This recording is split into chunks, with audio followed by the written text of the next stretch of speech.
Okay, ಇನ್ನು ಕಾವೇರಿ ನದಿಯಲ್ಲಿ ಶಾಸಕ ರವಿ ಗಣಿಗ ಅವರು ರಿಯಾಲಿಟಿ ಚೆಕ್ ಅನ್ನು ಮಾಡಿದ್ದಾರೆ. ಮಂಡ್ಯ ಶಾಸಕರು ರಿಯಾಲಿಟಿ ಚೆಕ್ ಅನ್ನು ಮಾಡಿದ್ದಾರೆ. ಸಮುದ್ರಕ್ಕೆ ವ್ಯರ್ಥವಾಗಿ ನೀರನ್ನ ರಿಲೀಸ್ ಮಾಡಿದೆ ತಮಿಳುನಾಡು. ವ್ಯರ್ಥವಾಗಿ ಹೋಗ್ತಾ ಇದೆ ಸಮುದ್ರಕ್ಕೆ ನೀರು, ಕಾವೇರಿ ನೀರು. ತಮಿಳುನಾಡಿಗೆ ಕಾವೇರಿ ನೀರು ಬಿಡುಗಡೆಗೆ ಒಂದು ಕಡೆ ಆಕ್ರೋಶ ವ್ಯಕ್ತವಾಗ್ತಾ ಇದೆ. ಈಗ ಶಾಸಕ ಗಣಿಗ ರವಿಕುಮಾರ್ ಅವರು ವಿಡಿಯೋವನ್ನು ರಿಲೀಸ್ ಮಾಡಿದ್ದಾರೆ. ಏನು ಹೇಳಬೇಕು ಇಂಥವ್ರಿಗೆ? ಏನು ಹೇಳಬೇಕು? ನೀರು ಬಿಡಿ, ನೀರು ಬಿಡಿ, ನೀರು ಬಿಡಿ ಅಂತ ಬಾಯಿ ಬಡ್ಕತ್ತೀರಿ. ಬಿಟ್ಟಿರೋ ನೀರನ್ನು ನೀವು ತುಂಬಿಸಿಟ್ಕೊಳ್ಳೋಕ್ಕಾಗ್ತಾ ಇಲ್ಲ ನಿಮ್ಮ ಕೈನಲ್ಲಿ. ಡ್ಯಾಮ್ಗಳನ್ನು ಕಟ್ಟಿ ಕಟ್ಟಿ ಅಂತ ನಿಮ್ಮ ರಾಜ್ಯದ ರಾಜಕಾರಣಿಗಳೇ ಬಾಯಿ ಬಡ್ಕೊಳ್ತಾವ್ರೆ. ನಮಗೆ ಕರ್ನಾಟಕದವ್ರು ಅಟ್ಲೀಸ್ಟ್ ಡ್ಯಾಮ್ ಕಟ್ಟೋದಕ್ಕಾದ್ರೂ ಯೋಚನೆ ಮಾಡ್ತಾವ್ರೆ, ನಮ್ಮವರು ಅದಕ್ಕೂ ಯೋಚನೆ ಇಲ್ಲ ಅಂತ ನಿಮ್ಮ ರಾಜಕಾರಣಿಗಳೇ ಸಾಕಷ್ಟು ಡಿಬೇಟ್ಗಳಲ್ಲಿ ಮಾತನಾಡಿದ್ದಾರೆ. ತಮಿಳುನಾಡಿನ ಚಿದಂಬರಂನಲ್ಲಿ ಹರಿತಾ ಇರ್ತಕ್ಕಂಥ ನೀರು ಸಮುದ್ರದ ಪಾಲಾಗ್ತಾ ಇದೆ. ತಮಿಳುನಾಡಿಗೆ ಹೋಗಿದ್ದಂಥ ಸಂದರ್ಭದಲ್ಲಿ ಗಣಿಗ ರವಿಕುಮಾರ್ ಅವರು ವಿಡಿಯೋ ಮಾಡಿದ್ದಾರೆ. ಅದನ್ನು ಕಳೆದ ಸಲ ನೀರು ಹೆಚ್ಚುವರಿಯಾಗಿ ಎಷ್ಟು ನೀರು ಬಂತು ಲಾಸ್ಟ್ ಇಯರು, ಆ ಹೆಚ್ಚುವರಿ ನೀರನ್ನ ಏನು ಮಾಡಿದ್ರಿ ನೀವು ತಮಿಳುನಾಡವರು? ಏನು ಮಾಡಿದ್ರಿ? ಸಮುದ್ರಕ್ಕೆ ಬಿಟ್ಬಿಟ್ರಿ. ಈಗ ನೀರಿಲ್ಲ ನೀರಿಲ್ಲ ಅಂತ ಬಾಯಿ ಬಡ್ಕತ್ತಾ ಇದ್ದೀರಿ. ಗಣಿಗ ರವಿಕುಮಾರ್ ಅವರು ಈಗ ಅದರ ವಿಡಿಯೋವನ್ನು ಮಾಡಿದ್ದಾರೆ. ಚಿದಂಬರಂ ಹತ್ರ ಕಾವೇರಿ ನದಿ ಎರಡು ಕವಲುಗಳಾಗಿ ಹೊಡೆಯುತ್ತೆ. ಆ ರೀತಿಗೆ ಹೋಗುವಂಥ ಟೈಮಲ್ಲಿ ಎರಡು ಕವಲುಗಳು ಹೊಡೆದು ಸಮುದ್ರದ ಪಾಲಾಗುತ್ತೆ ನೀರು. ಹಾಗೆ ಸಮುದ್ರದ ಪಾಲಾಗ್ತಾ ಇರ್ತಕ್ಕಂಥ ನೀರನ್ನ ಇವತ್ತು ವಿಡಿಯೋ ಮಾಡಿದ್ದಾರೆ ಮಂಡ್ಯ ಶಾಸಕರು. ಒಂದು ಕಡೆ ನೀರಿಲ್ಲ ನೀರಿಲ್ಲ ಅಂತ, ಮಗದೊಂದು ಕಡೆ ಇರೋಂಥ ನೀರನ್ನ ನೀವು ಪೋಲ್ ಮಾಡ್ತಾ ಇದ್ದೀರಿ. ಇಲ್ಲಿ ನಮ್ಮ ಜೀವ ತಿಂತಾ ಇದ್ದೀರಿ, ಕರ್ನಾಟಕದ ಜೀವ ತಿಂತಾ ಇದ್ದೀರಿ. ನಿಮ್ಮ ಅಧಿಕಾರಿಗಳು ನೀವು ಕಳಿಸ್ತೀರಿ, ಮೇಕೆದಾಟು ಕಟ್ತಾ ಇದ್ದಾರೋ ಇಲ್ಲ ನೋಡ್ಕೊಂಬನ್ನಿ ಹೋಗಿ ಅಂತ. ಆ ಅಧಿಕಾರಿಗಳು ಬರ್ತಾರೆ, ಇಲ್ಲಿ ಒಂದಷ್ಟು ಜನರು ಮೇಕೆದಾಟು ಕಟ್ಟುವ ರೀತಿಯಾದಂಥ ಚರ್ಚೆಗಳು ನಡೀತಾ ಇದೆ ಅಂತ ಹೇಳಿ ಆಮೇಲೆ ನೀವೇ ಒಪ್ಕೊಳ್ತಾರೆ, ಇಲ್ಲ ನೀವು ಒಪ್ಕೊಂಡಿದ್ದೀರಿ ಮೇಕೆದಾಟುಗೆ ಇನ್ನೂ ಕಾಮಗಾರಿನೇ ಶುರುವಾಗಿಲ್ಲ ಅಂತ. ಈಗ ನಮ್ಮ ಶಾಸಕರು ಬಂದು ನಿಮ್ಮ ಭಾಗದಲ್ಲಿ ಚೆಕ್ ಮಾಡಿದ್ದಾರೆ. ಸಮುದ್ರಕ್ಕೆ ನೀರನ್ನು ಪೋಲ್ ಮಾಡ್ತಾ ಇದ್ರಿ, ಬಿಟ್ಬಿಟ್ಟಿದ್ದೀರಿ. ಅಟ್ಲೀಸ್ಟ್ ಆ ನೀರನ್ನು ನೀವು ಶೇಖರಣೆ ಮಾಡಿ ಇಟ್ಕೊಂಡಿದ್ದಿದ್ರೆ ಎಷ್ಟೋ ಅನುಕೂಲ ಆಗ್ತಾ ಇತ್ತಾ? ಎಷ್ಟೋ ಅನುಕೂಲ ಆಗ್ತಾ ಇತ್ತು. ಮೆಟ್ಟೂರು ಡ್ಯಾಮಲ್ಲಿ ನೀರಿಲ್ಲ ಅಂತೀರಿ. ಮೆಟ್ಟೂರು ಡ್ಯಾಮಲ್ಲೇ ನೀವು ಆ ನೀರನ್ನ ತುಂಬಿಸಿ ಇಟ್ಕೊಂಡಿದ್ದಿದ್ದೆ, ಸುಮ್ಮನೆ ಬಿಟ್ಕೊಂಡ್ರಿ ನೀವು. ಎಷ್ಟೆಷ್ಟು ಬೇಕೋ ಅಷ್ಟಷ್ಟು ನೀವು ನೀರನ್ನ ಉಳಿಸ್ಕೊಂಡು ತಾವು ಕೆಳ ಹಂತದ ಪ್ರದೇಶಗಳಿಗೆ ನೀರು ಬಿಟ್ಕೊಂಡಿದ್ದಿದ್ರೆ ಇವತ್ತು ತಮಿಳುನಾಡಿನಲ್ಲೂ ಆ ಪರಿಸ್ಥಿತಿ ಬರ್ತಾ ಇರಲಿಲ್ಲ. ನಿಮಗೆ ಒಂದು ನಂಬಿಕೆ, ಕರ್ನಾಟಕ ಬಿಡುತ್ತೆ ಬಿಡಿ, ಕರ್ನಾಟಕದ ಹತ್ರ ನೀರಿರುತ್ತೆ, ಕರ್ನಾಟಕದಲ್ಲಿ ಮಳೆ ಬರುತ್ತೆ, ನಾವು ಹೆಂಗಾದರೂ ಮಾಡಿ ಅವ್ರ ಹತ್ರ ರಾಜಕಾರಣದಿಂದಲೋ ಅಥವಾ ಇನ್ನೇನೋ ಮಾಡಿ ಕರ್ನಾಟಕದಿಂದ ನೀರು ಬಿಡಿಸ್ಕೊಳ್ಳೋಣ, ಈ ರೀತಿಯಾದಂಥ ಮನಸ್ಥಿತಿಯಿಂದ ನೀವು ನೀರನ್ನು ಪೋಲ್ ಮಾಡ್ತಾ ಇದ್ದೀರಿ.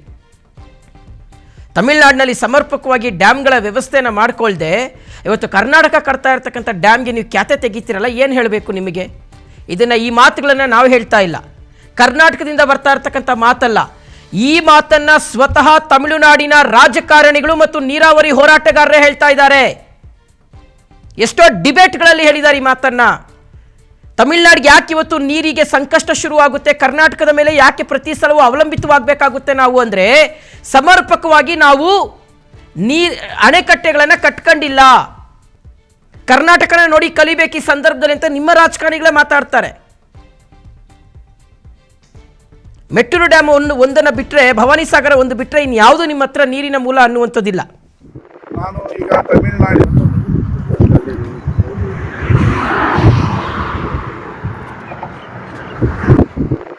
ಈಗ ತಮಿಳುನಾಡಿನ ಚಿದಂಬರಂ ಹತ್ರ 2 ಕಿಲೋಮೀಟರಲ್ಲಿ ಕಾವೇರಿ ನದಿ ಏನು ಕಡಲೂರಿಗೆ ಸಮುದ್ರ ಸೇರ್ತದೆ, ಆ ಜಾಗದ ಹತ್ರ ನಿಂತಿದ್ದೀನಿ. ಇದು ಸ್ವಲ್ಪ ಆ ಕಡೆಗೆ, ಇದು ಚಿದಂಬರಂ ಜಿಲ್ಲೆಯಲ್ಲಿ ನೋಡಿ, ಇಲ್ಲಿಂದ ಅಲ್ಲಿವರೆಗೂ ಕಾವೇರಿ ನದಿ ಹರಿಯುವಂಥ ದೊಡ್ಡ ಹೊಳೆ ಇದು ನಮ್ಮ ಕಾವೇರಿ ನದಿ. ನಾವು ನೀರಿಲ್ಲ ಏನೂ ಇಲ್ಲ ಅಂತ ಅರಿತಾ ಇದ್ದೀವಿ. ಸಮುದ್ರಕ್ಕೆ ನೋಡಿ ನೀರು ಹೆಂಗೆ ಹೋಗ್ತಾ ಇದೆ. ಮೇಕೆದಾಟು ಇಲ್ಲಿ ತೋರ್ಸಪ್ಪ, ನೀರು ತೋರ್ಸಲ್ಲಿ. ಮೇಕೆದಾಟು ಯಾಕೆ ಆಗಬೇಕು ಅಂದರೆ, ಈ ನೀರು ಸುಮ್ಮನೆ ಹರಿದು ಸಮುದ್ರಕ್ಕೆ ಹೋಗ್ತದಲ್ಲ, ಇದನ್ನ ತಡೆದು ಅಲ್ಲಿ ಮೇಕೆದಾಟು ಕಟ್ಟಿದ್ರೆ ನಮಗೂ ನೀರಾಗುತ್ತೆ, ಇವ್ರಿಗೂ ನೀರಾಗುತ್ತೆ. ಇದು ನೋಡಿ, ಬಿರು ಬೇಸಿಗೆ ನಾವು ಬಡ್ಕೊಂತ ಇದೀವಿ, ಕುಡಿಯಕ್ಕೆ ನೀರಿಲ್ಲ, ಅದಿಲ್ಲ ಇದಿಲ್ಲ ಅಂತ. ಇದು ಸಮುದ್ರಕ್ಕೆ ನೋಡಿ ಹೆಂಗ್ ಬಿಡ್ತಾರೆ, ಅವ್ರಿಗೂ ಇದನ್ನ ತಡೆಯೋಕ್ಕೂ ಇಲ್ಲ. ಇದನ್ನ ಅರ್ಥ ಮಾಡ್ಕೋಬೇಕು ರೈತರು, ತಮಿಳ್ನಾಡವರು ಅರ್ಥ ಮಾಡ್ಕೋಬೇಕು. ನಾನು ದೇವಸ್ಥಾನಕ್ಕೆ ಭೇಟಿ ಕೊಡೋಣ ಅಂತ ಬಂದೆ, ನೋಡಿದೆ ನಮ್ಮ ಕಾವೇರಿ ನೀರು ಈ ರೀತಿ ಹರಿದು ಕಡಲೂರು, ಇಲ್ಲಿಂದ ಕಡಲೂರು ಇರೋದು 50 ಕಿಲೋಮೀಟ್ರು, ಇನ್ನು 60 ಕಿಲೋಮೀಟ್ರ್ ಹೋದ್ರೆ ಸಮುದ್ರಕ್ಕೆ ಸೇರ್ತದೆ ಕಾವೇರಿ. ಇಷ್ಟು ನೀರು ಪೋಲಾಗಿ ಹೋಗ್ತಾ ಇದೆ. ನಾವು ಬೆಳೆ ಇಲ್ಲ, ಕಬ್ಬು ಬೆಳೆ ಇಲ್ಲ ಅಂತ ಹೇಳ್ತಾ ಇದೀವಿ. ತಡೆಗಟ್ಟಬೇಕಾದ್ರೆ ನಮ್ದು ಮೇಕೆದಾಟು ಡ್ಯಾಮ್ ಆಗಲೇಬೇಕು. ಜೈ ಮೇಕೆದಾಟು. ವೀಕ್ಷಕರೇ ನೋಡಿ, ನಮ್ಮಲ್ಲಿ ಕಾವೇರಿಗೆ ನಾವು ಸಾಕಷ್ಟು ಅಣೆಕಟ್ಟೆಗಳನ್ನು ಕಟ್ಕೊಂಡಿದ್ದೀವಿ. ಬಿಕಾಸ್ ನಮಗೆ ನೀರಿನ ಮಹತ್ವ, ಅದರ ಇಂಪಾರ್ಟೆನ್ಸ್ ಏನು ಅಂತ ಗೊತ್ತಿದೆ. ಕೊಡಬೇಕಲ್ವ ತಮಿಳ್ನಾಡಿಗೆ, ಅವ್ರು ಕೇಳಿದಾಗಲ್ಲ ನೀರು. ಅದಕ್ಕೋಸ್ಕರ ನಾವು ಕಷ್ಟಪಟ್ಟು ನಮ್ಮ ದುಡ್ಡನ್ನು ಹಾಕಿ ನಾವು ಡ್ಯಾಮ್ಗಳನ್ನ ಕಟ್ಟಿಟ್ಕೊಂಡಿದ್ದೀವಿ. ತಮಿಳ್ನಾಡಿನಲ್ಲಿ ಹಾರ್ಡ್ಲಿ 3 ಡ್ಯಾಮ್ ಅಷ್ಟೇ ಇರೋದು. ಒಂದು ಮೆಟ್ಟೂರು ಡ್ಯಾಮು, ಸೇಲಂ ಜಿಲ್ಲೆಯಲ್ಲಿ ಇರ್ತಕ್ಕಂಥ ಮೆಟ್ಟೂರು ಡ್ಯಾಮ್ ಒಂದಿದೆ.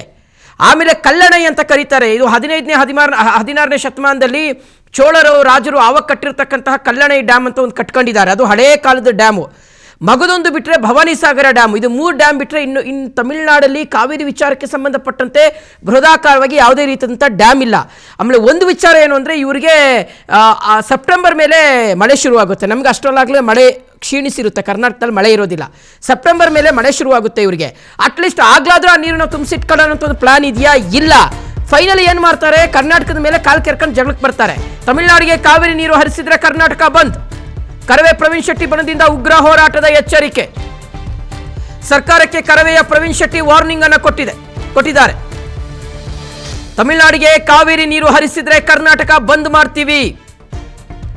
ಕರವೇ ಪ್ರವೀಣ್ ಶೆಟ್ಟಿ ಬಣದಿಂದ ಉಗ್ರ ಹೋರಾಟದ ಎಚ್ಚರಿಕೆಯನ್ನು ನೀಡಲಾಗಿದೆ. ಸರ್ಕಾರಕ್ಕೆ ಕರವೇ ಪ್ರವೀಣ್ ಶೆಟ್ಟಿ ವಾರ್ನಿಂಗ್ ಅನ್ನು ಕೊಟ್ಟಿದ್ದಾರೆ. ತಮಿಳುನಾಡಿಗೆ ನೀರನ್ನು ಹರಿಸಿದ್ರೆ ನಾವು ಕರ್ನಾಟಕ ಬಂದ್ ಅನ್ನು ಮಾಡ್ತೀವಿ ಅಂತ ಹೇಳಿದ್ದಾರೆ. ಕರ್ನಾಟಕ ಬಂದ್ ಅನ್ನೋದು ಓಕೆ, ಒಪ್ಕೊಳ್ಳೋಣ. ಆದರೆ ಇದು ನಮ್ಮ ರಾಜಕಾರಣಿಗಳ ಮೇಲೆ ಒತ್ತಡ ತರುವಂತಹ ರೀತಿಯಲ್ಲಿ ಇರಬೇಕು. ನಮ್ಮ ಕನ್ನಡಪರ ಹೋರಾಟಗಾರರ ಆ ಹೋರಾಟ ವ್ಯರ್ಥ ಆಗಬಾರ್ದು. ಯಾಕೆಂದರೆ ಸುಮಾರು ದಶಕಗಳಿಂದ ಕನ್ನಡದ ನಾಡು, ನುಡಿ, ಜಲದ ವಿಚಾರಕ್ಕೆ ಯಾರಾದರೂ ಹೋರಾಟ ಮಾಡಿದರೆ ಅದು ನಮ್ಮ ಕನ್ನಡ ಪರ ಹೋರಾಟಗಾರರು. ಸೊ ಹಾಗಾಗಿ ಆ ಹೋರಾಟಗಾರರ ಆ ಹೋರಾಟಕ್ಕೆ ನ್ಯಾಯ ಸಿಗಬೇಕು ಅಂದರೆ ಪ್ರತಿಯೊಂದು ಹೋರಾಟಕ್ಕೂ ನಮ್ಮ ರಾಜಕಾರಣಿಗಳು ನಮ್ಮನ್ನು ಆಳ್ತಾ ಇದ್ದಾರಲ್ಲ, ಅವರ ಕಣ್ಣನ್ನು ತೆರೆಸುವ ರೀತಿಯಲ್ಲಿ ಹೋರಾಟಗಳಿರಬೇಕು. ಈಗ ಕರ್ನಾಟಕದಿಂದ ಆಯ್ಕೆಯಾಗಿ ಹೋಗಿರ್ತಕ್ಕಂಥ ಸಂಸದರಿದ್ದಾರೆ. ನಿನ್ನೆ ಅಷ್ಟೇ ಮುಖ್ಯಮಂತ್ರಿಗಳು ಸಭೆ ಬೇರೆ ಮಾಡಿದ್ದಾರೆ. ಸರ್ವಪಕ್ಷಗಳ ಸಂಸದರ ಸಭೆಯನ್ನು ಕರೆದಿದ್ದಾರೆ. ಬರೀ ಅಲ್ಲಿ ಕೂತ್ಕೊಂಡು ಮುಖ್ಯಮಂತ್ರಿಗಳ ಪಕ್ಕದಲ್ಲಿ ಕೂತ್ಕೊಂಡು ತಲೆ ಆಡಿಸಿದ್ದು ಬಿಟ್ಟರೆ ಬರೀ ತಲೆ ಆಡಿಸೋದಕ್ಕೆ ಮಾತ್ರ ಸೀಮಿತ ಆಗಬಾರ್ದು. ಅಲ್ಲಿ ಸೆಂಟ್ರಲಲ್ಲಿ ಮಾತಾಡೋ ಥರ ಇರಬೇಕು.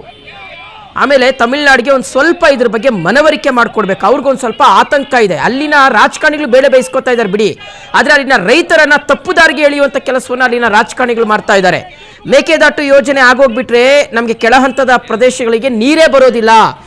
ನೈಸರ್ಗಿಕವಾಗಿ ಬರುವಂಥ ನೀರನ್ನು ತಡೆ ಒಡ್ಡುತ್ತೆ ಕರ್ನಾಟಕ ಅಂತ ತಪ್ಪು ಮಾಹಿತಿಯನ್ನು ತಮಿಳುನಾಡಿನ ರೈತರಿಗೆ ಕೊಡ್ತಾ ಇದ್ದಾರೆ.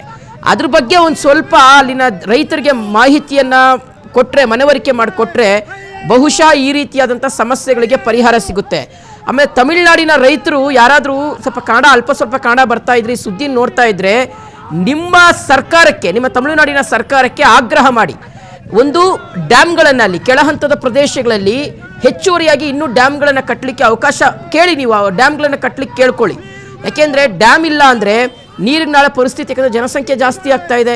ಹೆಚ್ಚುವರಿಯಾಗಿ ನೋಡಿ, ಕಳೆದ ವರ್ಷ ಎಷ್ಟು ನೀರು ಬಂತು, ಎಷ್ಟು ಕಾವೇರಿ ಜಲಾನಯನ ವ್ಯಾಪ್ತಿಯಲ್ಲಿ ಅಂತೂ ಪ್ರವಾಹದ ಪರಿಸ್ಥಿತಿ ನಿರ್ಮಾಣ ಆಗಿತ್ತು.